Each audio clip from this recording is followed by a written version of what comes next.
Hey, I'm Vishvak, an ecologist now transitioning into the area of public policy.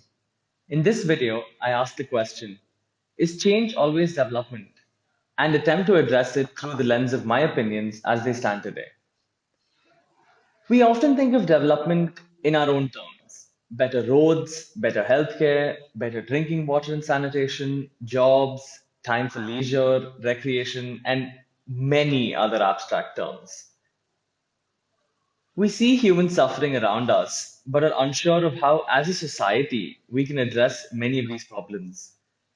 Our concept of development is often muddled with our ideas of charity and benevolence. We understand development, but mostly in aggregate terms, and find it difficult to relate to the multitude of individual human experiences that it affects.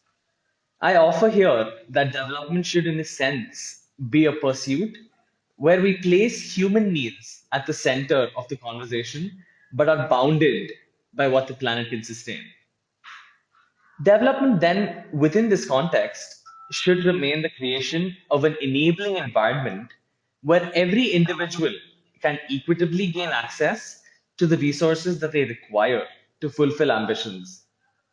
But as with other complex social systems, implementing a developmental agenda at a suitably large scale runs into problems when the group's actions affect individual ambitions differently and often inequitably. It is indeed, as they say, there are always winners and losers. But it also just so happens that many disadvantaged remain trapped in their vicious cycles, and some privileged continue to solidify their places in society. We are fed this almost cute ideal to aspire to do good for the world or leave the world in a better place. But when one spends enough time on how to go about it, there is only chaos. Where does one start? Few issues of public importance today are simple problem solution combinations.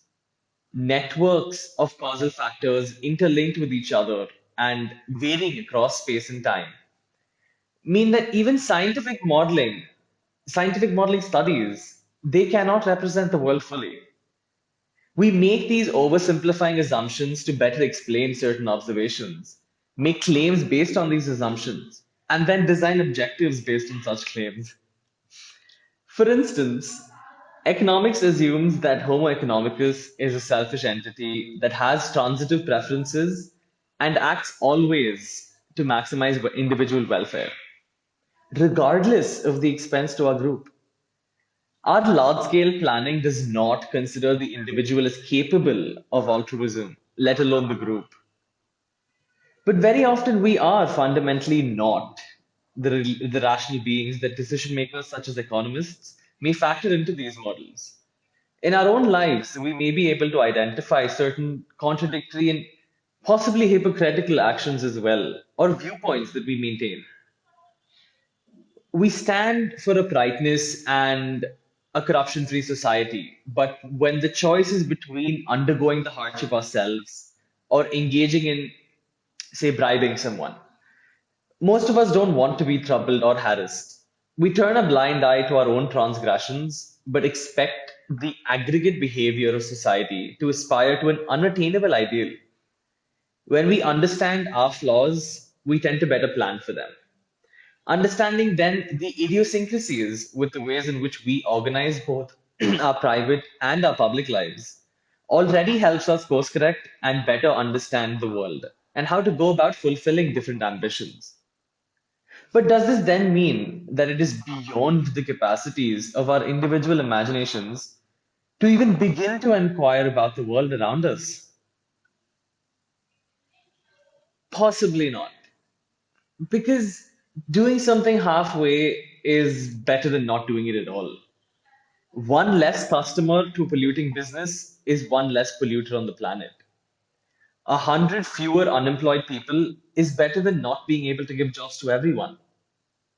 A few thousand people who choose to carry their own shopping bags means a few 100,000 kilos of avoided trash in landfills. A few million people who stop using petrol may well translate into the urgent action we need to avoid runaway climate change. For all the romanticism surrounding the unrelenting spirit of the common will, many times cynicism will bring us down. We are only human. But at this point, it is important to also tell ourselves that individual actions matter. They matter to us, they matter to our surroundings, and they matter to the planet at large. What then is development? As far as I'm concerned, it is being present to our identities as human beings in a complex society and navigating this space with the responsibility that we expect the world to have. The change really is in all of us. And as apes capable of empathy, the least we can do is to begin the conversation about development with the individual within and those around us. Thank you.